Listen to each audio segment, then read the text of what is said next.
অদম্য মনোবল কিভাবে একটি মানুষের জীবন পরিবর্তন করে দেয় তার জীবন্ত উদাহরণ হলেন কুতুবউদ্দিন আইবক। সামান্য এক গোলাম রূপে জীবন শুরু করা কুতুবউদ্দিন শুধুমাত্র নিজের মেধা, বুদ্ধি, দৃঢ়তা এবং আত্মবিশ্বাসের জোরে একের পর এক রাজ্য জয় করে ভারতের মাটিতে উড়িয়েছিলেন ইসলামী শাসনের বিজয় পতাকা, প্রতিষ্ঠা করেছিলেন দিল্লি সালতানাত, দিল্লির প্রাণকেন্দ্রে স্থাপন করেছিলেন তার বিজয় স্মারক। হাই, আমি পূর্বা, আর আজ আমরা চলে এসেছি দিল্লির মেহেরুলিতে, যেখানে দিল্লি সালতানাতের স্মৃতিসৌধ এবং সেই বিজয় স্মারক কুতুব মিনার আজও কিন্তু মাথা উঁচু করে দাঁড়িয়ে আছে। ভারতীয় মুসলিম স্থাপত্য কীর্তির গুরুত্বপূর্ণ এবং অন্যতম প্রাচীন নিদর্শন কুতুব মিনারের নির্মাণ কার্য 1193 খ্রিস্টাব্দে কুতুবউদ্দিন আইবক কর্তৃক শুরু হলেও এর একতলা সম্পন্ন হওয়ার আগেই কিন্তু তিনি মারা যান।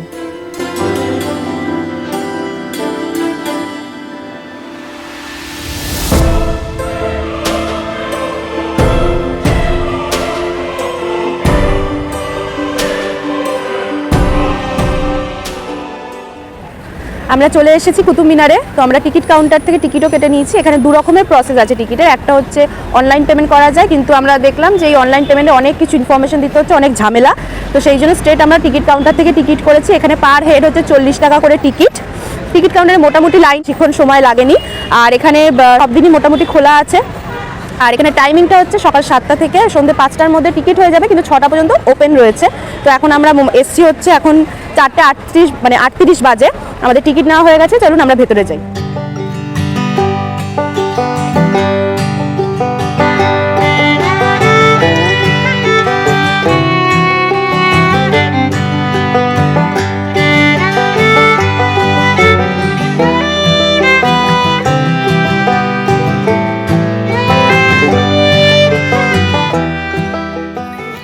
আচ্ছা, ঠিক আছে, ঠিক আছে। তো আমরা তো এন্ট্রি গেট দিয়ে ঢুকে গেলাম, কিন্তু একটা দুঃখের বিষয় হচ্ছে যে এখানে স্টিক আর মাইক অ্যালাউ নেই। তো আমাদের এখান থেকে স্টিক আর মাইকটা জমা নিয়ে নিল, বললো যে এখান থেকে যখন এক্সিট গেটে বেরোবো, বেরোনোর পরে আবার এন্ট্রি গেটে এসে আমাদেরকে বলতে হবে। আমাদের ফোন নাম্বার নিয়েছে, তো আপনারা যারা আসবেন তারা এই জিনিসটা মাথায় রাখবেন। তো আমরা তো জানতাম না, তাই জন্য আমরা আর কি এটার ভুক্তভোগী হলাম। দেখা যাচ্ছে। তারপর দিল্লির পরবর্তী সুলতান তার জামাতা শামসুদ্দিন ইলতুৎমিশ এর ওপরের আরও 3টি তলা নির্মাণ করেন। মোহাম্মদ ঘুরির সেনানায়ক রূপে কুতুবউদ্দিন আইবক পৃথ্বীরাজ চৌহানকে হারিয়ে দিল্লিতে বিজয় এনে দিয়েছিলেন, এবং তাই জন্যই ঘুরির পরিকল্পনায় এবং অর্থায়নে কুতুব মিনারের নির্মাণ কার্য শুরু হয়েছিল। ভূমিকম্প এবং বজ্রপাতের দরুন একাধিকবার এই মিনার ক্ষতিগ্রস্ত হয়, কিন্তু পরবর্তী শাসকগণ সেটির পুনঃসংস্কার করেন। 1368 খ্রিস্টাব্দে মিনারের ওপরতলায় বজ্রপাতে ক্ষতিগ্রস্ত হলে ফিরোজ শাহ তুগলক এর ওপরের একটি তলাকে 2টি তলায় বিভক্ত করেন এবং সেটিকে শ্বেত মার্বেল দিয়ে তৈরি করেন। মিনারটার সামনে দাঁড়িয়ে আছি, এটা আর বলতে হবে না যে এটা কি, কারণ এটা আমরা সবাই জানি যে কুতুব মিনার। কিন্তু আজকে হয়তো আমরা দেখতে পাচ্ছি যে কুতুব মিনার বন্ধ রয়েছে। হ্যাঁ, এখন একটা কাঠের দরজা দিয়ে বন্ধ করা রয়েছে, কিন্তু অ্যাকচুয়ালি এই কুতুব মিনার একসময় কিন্তু সবার জনসাধারণের জন্য খোলা থাকতো। আর এই যে দরজাটা, এটা কিন্তু কাঠের না হয়ে পিতলের দরজা হতো, মানে অনেক ভারী একটা দরজা হতো। তো এটার একটা বড় হিস্ট্রি আছে যে কেন এই দরজাটা আর খোলা হয় না সাধারণ মানুষের জন্য, কেন শুধু আমরা এই আশেপাশে ঘুরে চলে যেতে হয়। তার কারণ হচ্ছে যে 1981 সালে 4 ডিসেম্বর একটা মর্মান্তিক ঘটনা ঘটে যায়। কিন্তু এটা দেখো, যেহেতু সরু, সেই জন্য এর ভেতরে যে ওঠার একদম মাথা চূড়া পর্যন্ত ওঠার জন্য একটা প্যাঁচানো আকারের সিঁড়ি রয়েছে, এবং কোনো জানলা নেই, একমাত্র কিছুটা ডিস্টেন্সে 3টে মাত্র ব্যালকনি রয়েছে। তো এক্সাইটমেন্টের চক্করে সেদিনকে একাধিক লোক, প্রায় 500-র বেশি লোক একসাথে এই সিঁড়িতে চড়ে বসে। এবং যেহেতু কোনো জানলা নেই, ভেতরে কিন্তু কোনো আলোরও ব্যবস্থা নেই, মানে সূর্যের আলো ঢোকার কোনো রাস্তা ছিল না। তো সেই কারণে কিন্তু ভেতরে তখন ইলেকট্রিক বাতি জ্বলতো। এবং সেই দিনকে 4 অক্টোবরের দিনকে এখানে একটা স্কুল থেকে বাচ্চাদেরকে পিকনিকের জন্য নিয়ে আসা হয়, এবং সেই সময় স্কুলের বাচ্চাদের সহ আরও অনেক দর্শনার্থী যারা ছিল তারা একসাথে প্রবেশ করে যায়। এবং প্রবেশ করার ফলে হঠাৎ করে ভেতরে কোনো বৈদ্যুতিক কারণে আলো চলে যায়, এবং তাতে কি হয় যে সবাই প্যানিক করে, এবং যার জন্য একে অপরের তাড়াহুড়ো করে নামতে গিয়ে পদপিষ্ট হওয়ার একটা মর্মান্তিক ঘটনা কিন্তু ঘটেছিল। আর আরেকটা বলে রাখা ভালো, যেহেতু সরু, তাই জন্য একবার উঠে দ্বিতীয়বার নামতে হয়, মানে একসাথে ওঠানামা কিন্তু করা যায় না। কিন্তু ভিড়ের চক্করে একসাথে ওঠানামা করতে গিয়ে বহু মানুষ, প্রায় 47 জন মতো এখানে মর্মান্তিকভাবে মারা গেছিলেন। এবং 71 মিটার উঁচু ইট নির্মিত এই মিনারটির ভূমির ব্যাস কিন্তু 14 মিটার, তবে চূড়ার ব্যাস মাত্র 2.75 মিটার, অর্থাৎ এটি ভূমি থেকে উপরের দিকে ক্রমশ সরু হয়ে গেছে। আর এমন গঠনের মূলত দুটি কারণ হয়। এক নম্বর হলো যে যাতে দর্শক বিভ্রান্ত হয়, অর্থাৎ খালি চোখে যাতে এটি নর্মাল উচ্চতার থেকে এটিকে বেশি উচ্চ মনে হয়। এছাড়াও ভারসাম্য রক্ষা, অর্থাৎ যে স্থাপত্যগুলোর ভূমির ব্যাসের অপেক্ষা উপরের ব্যাস কম সেগুলি ঝড়ে পড়ে যাওয়ার সম্ভাবনাও কম, যেমন মিশরের পিরামিড। এই মিনারটির একতলার দেয়ালের গঠন সৈয়দ মুস্তাফা আলীর ভাষায় একটি বাঁশি এবং একটি কোণকে পরপর সাজানো হয়েছে, যাতে হাতে খোদাই করে লেখা কোরআনের আয়াত এবং কিছু নান্দনিক নকশা করে দেওয়া হয়েছে। মিনারের কিছু কিছু দূর পর্যন্ত কয়েকটি বারান্দাও কিন্তু রয়েছে।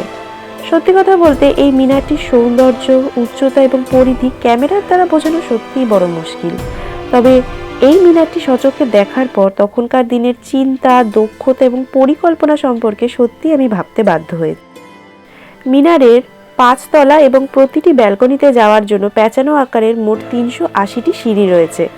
এই ভেতরের পরিসর কিন্তু খুবই কম এবং এই কারণে ঘটে গিয়েছিল একটি মর্মান্তিক দুর্ঘটনা, যে কারণের জন্য এর দরজা পর্যটকদের জন্য চিরকালের মতো বন্ধ হয়ে গেছে।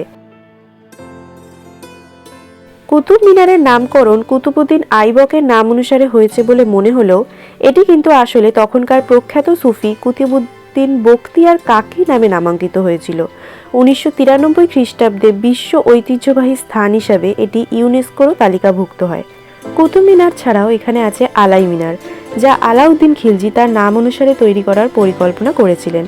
কুতুব মিনারের আদলে ব্যাস এবং উচ্চতায় কুতুব মিনারের থেকেও বড় একটি মিনার তিনি তৈরি করতে চেয়েছিলেন, তবে এর একতলার কার্য সম্পন্ন হতে হতেই তিনি মারা যান, তাই এটি আজও কিন্তু অসম্পূর্ণ রয়ে গেছে।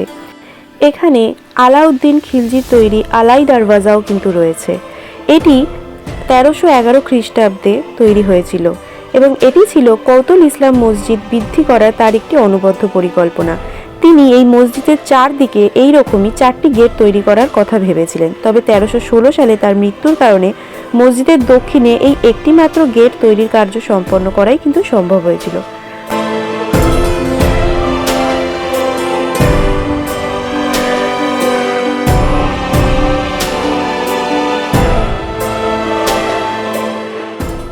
কৌতুল ইসলাম মসজিদ দিল্লি বিজয়ের পর সেই বিজয়ের যথার্থ উদযাপন স্বরূপ এই মসজিদটি তৈরি করা হয়।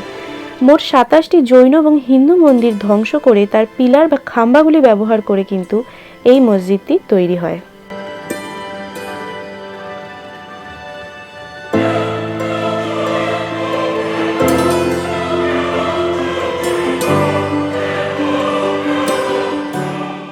এখানে এত কিছু ছাড়াও আরেকটি বিস্ময়কর জিনিস রয়েছে, তা হলো লৌহ স্তম্ভ, যেটি 6000 কেজির বেশি ওজনের এবং 7.21 মিটার উঁচু।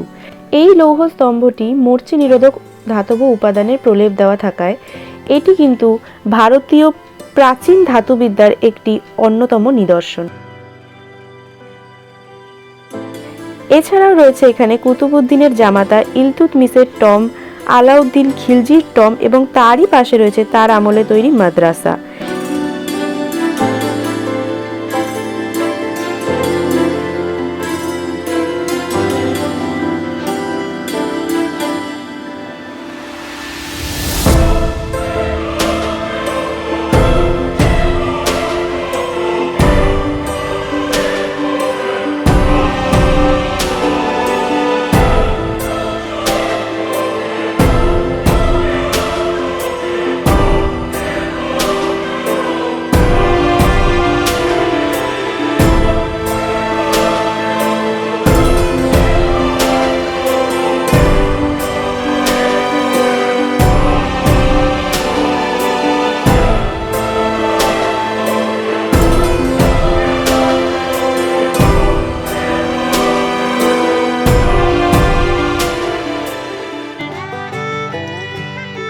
এই পুরো এরিয়াটাকে কিন্তু একত্রে বলা হয় কুতুব কমপ্লেক্স।